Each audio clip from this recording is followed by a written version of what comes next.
두 아나운서와 함께 한 주간의 스포츠 이슈를 가지고 비전문적으로 털어보는 스포츠 측면 승부 시간이 돌아왔습니다. 스포츠 뉴스 진행자이자 종합방송인 김기혁 아나운서 나왔습니다. 어서 오십시오. 네, 여러분 안녕하십니까? 김기혁입니다. YTN 라디오 슬기로운 라디오 생활 진행하는 뉴스 앵커 최영진 아나운서 나왔습니다. 어서 오십시오. 네, 안녕하세요. 최영진입니다.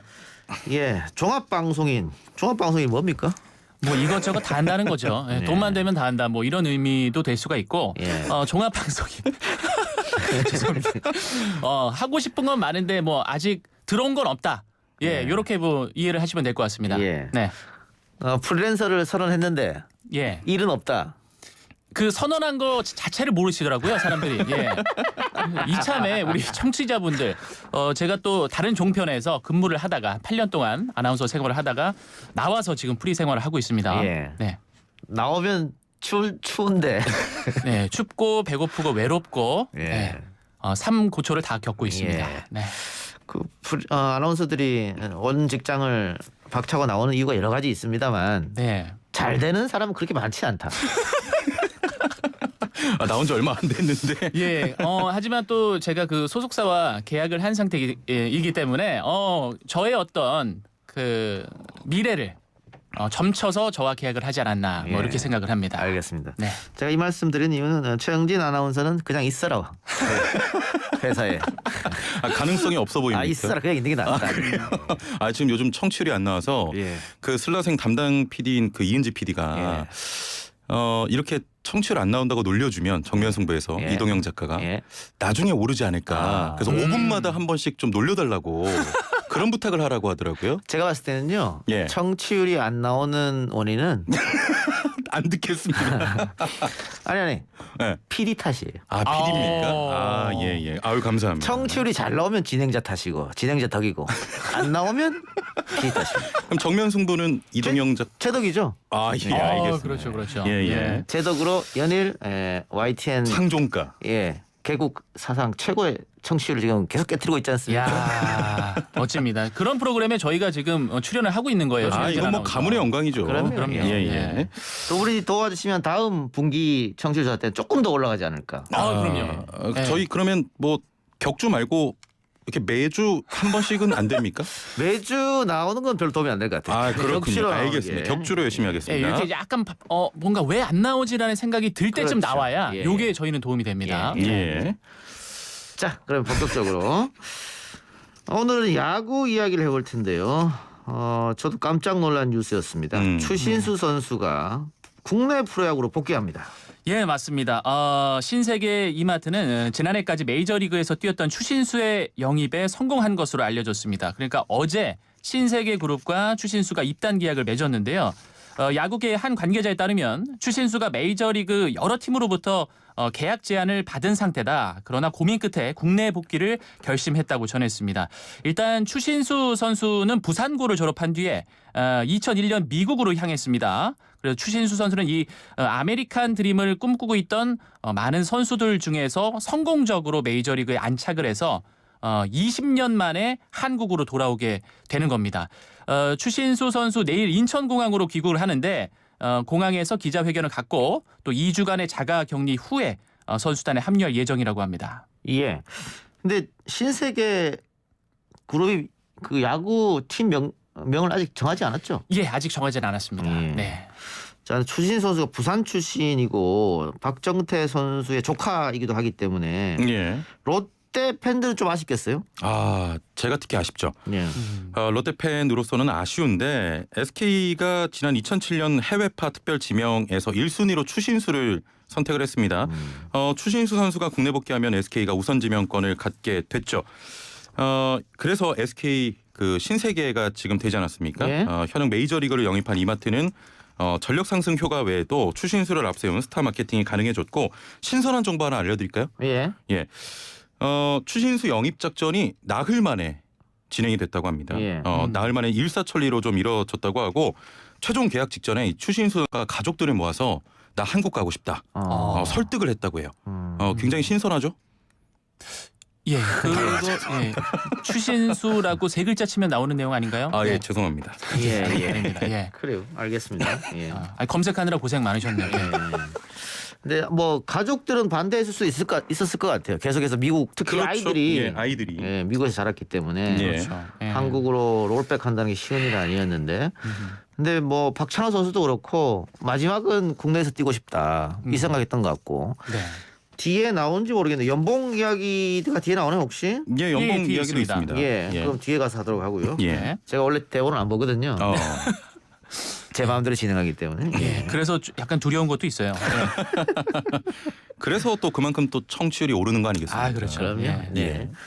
자 그런데 아까 얘기한 해외파 특별지명 네. 이게 뭐예요? 이게 2007년 4월 2일에 한시적으로 마련됐던 그 해외파 특별 지명 제도였는데 예. 이 제도를 설명하기 전에 다른 그 개념부터 좀 설명을 해드리겠습니다.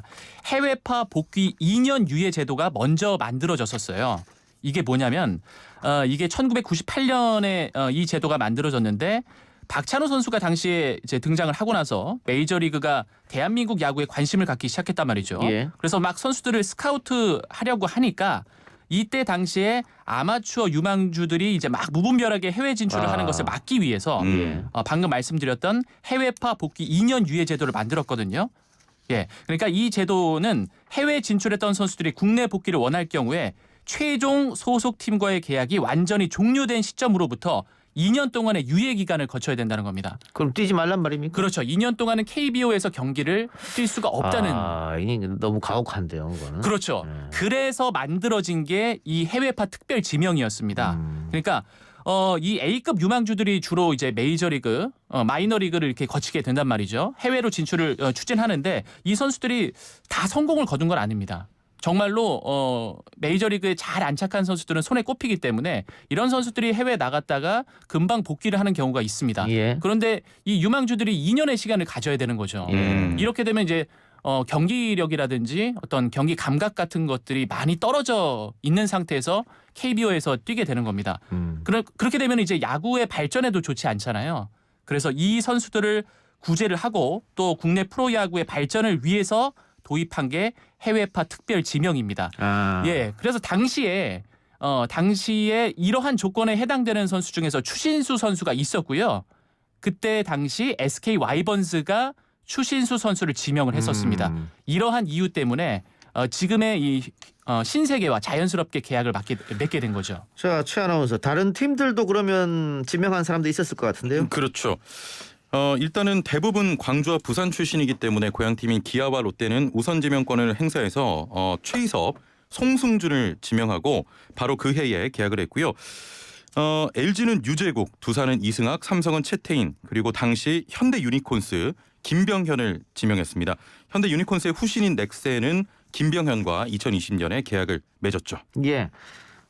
기아와 롯데가 우선 순위권을 갖고 있어서 네. 기아는 광주일고 출신 최희섭을 지명했고 예.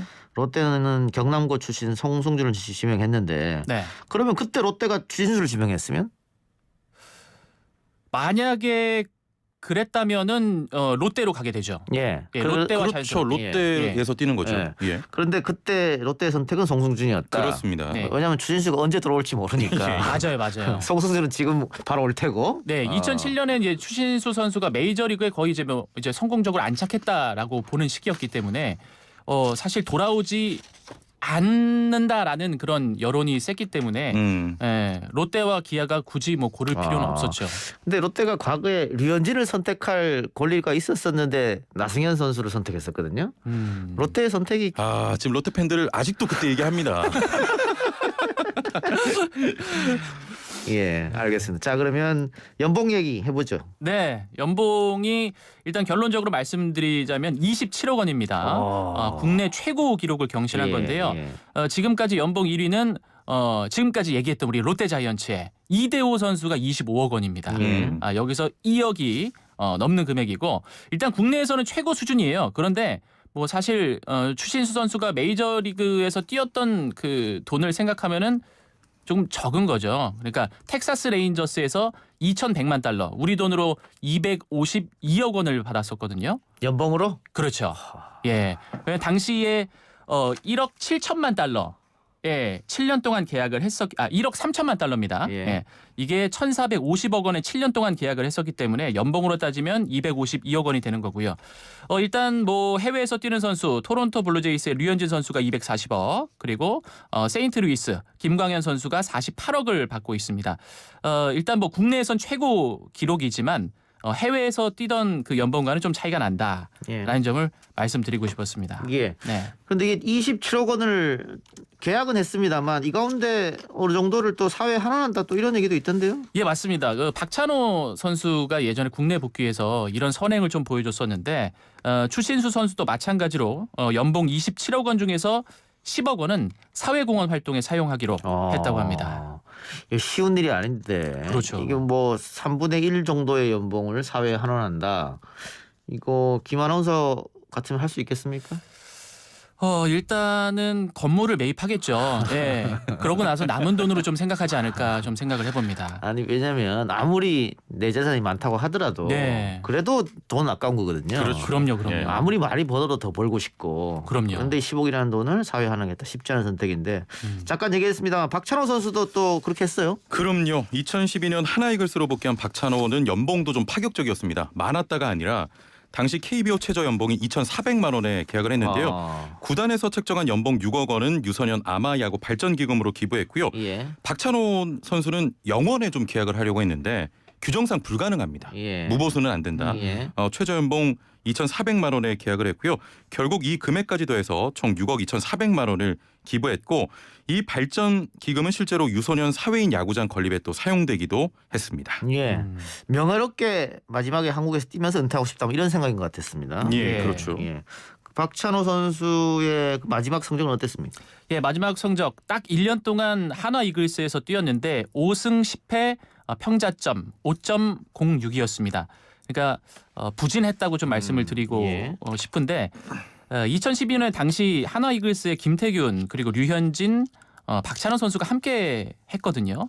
근데 팀 인기는 많았는데 성적이 이제 좋지 않았고 결국 최하위를 기록을 했습니다. 예. 그래서 박찬호 선수도 사실 뭐 다음 해까지 더 하고 싶다 뭐 이런 생각은 했었지만 뭐 체력의 한계를 느꼈는지 딱 1년만 뛰고 은퇴 선언을 했습니다. 예.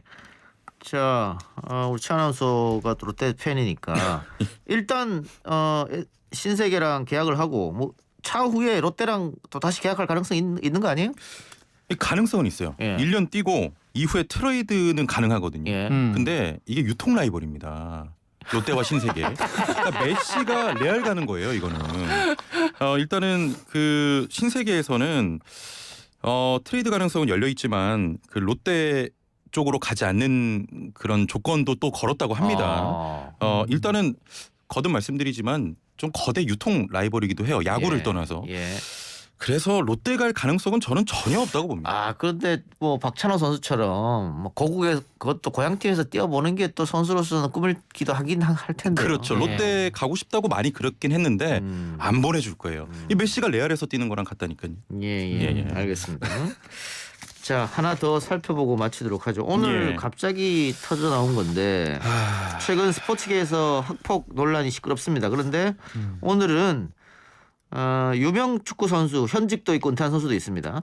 초등학생 시절에 후배를 성폭행했다 이런 폭로가 나왔어요. 그렇습니다. 오늘 좀 저도 기사들 보면서 충격적이었는데 국가대표 출신 프로축구 선수가 초등학생 시절 축구부 후배를 성폭행했다는 폭로가 나왔습니다. 축구 선수 출신 C씨와 D씨는 전남의 한 초등학교에서 축구부 생활을 하던 지난 2000년에 선배인 A 선수와 B씨로부터 성폭행을 당했다고 한 법무법인을 통해 폭로를 했습니다. 예. 자, 변호사 측은 가해자 A 선수가 최근 수도권 구단에 입단한 국가대표 출신 스타고 B씨도 프로까지 경험한 선수라고 밝혔는데요. 자, 일단 가해자로 지목된 A 선수는 사실 무근이라고 입장을 밝힌 상황이고요. 소속 구단은 사안에 관해서 확인 중이라고 밝혔습니다. 이와 관련해서 기성용 선수가 좀 언급이 됐는데요. 예. 기성용 선수가 입장문을 내서 사실이 아니다 이렇게 밝혔습니다. 예. 이게 근데 아주 옛날 일이기 때문에 법적으로 과연 뭐 목격자라든가 증거가 있을까 이런 생각도 들고. 그렇죠. 예. 또 지금 피해를 당했다고 주장한 사람은 있고 가해를 하지 않았다고 주장한 사람이 있기 때문에 예. 법적 다툼이 좀 심해지지 않을까 생각되고. 예. 자, 김 아나운서. 네. 이게 대한항공 배구단의 로베르토 산틸리 감독이 네. 지금 우리나라에서 벌어지는 이 스포츠 폭력에 대해서 예. 35년간 여러 나라를 다녀봤지만 이런 적은 처음이다. 이렇게 얘기했단 말이죠. 그러니까요. 이거 나라 망신 아닙니까? 나라 망신이 맞죠. 왜냐하면 해외에서는 이러한 군기 문화라고 해야 될까요? 선후배 문화, 체육계의 이런 전반적인 분위기를 이해하지 못하는데 이렇게 그 구단 내에서 선수들끼리 폭행을 하고 싸운다는 것은 사실상 해외에서는 상상하기 힘든 것 같습니다. 그러니까 예. 우리나라 그 체육 문화가 이제는 정립을 다시 해야 된다. 이런 거를 조금 좀 경각심을 가지고 예. 바꿔나갈 필요가 있습니다. 뭐 일제 잔재이기도 하고 뿌리 깊이 남은 군대 문화이기도 하고. 예. 김 아나운서는 그 군대 있을 때 좀 안 맞았습니까? 그럼요. 저는 뭐 두루두루 친했기 때문에 예. 일단은 힘센 분이 계시면은 가서 또 잘 옆에서 잘 비비고 약하신 분들이 계시면은 제가 또 가서 보살펴주고 이런 역할을 했습니다. 저기 비비는 분들이 또 많이 맞기도 하던데. 뭐 이렇게 비비다가 손을 들면서 맞기도 하고 뭐 이런 경우는 있죠. 근데 뭐 때리려고 했던 건 아닌 것 같아요. 군대든 학교든 뭐 어디든 폭력이 있으면 안 되는 것을 다시 한번 말씀드리면서 오늘 방송 마치겠습니다. 두 분 수고하셨습니다. 감사합니다. 고맙습니다.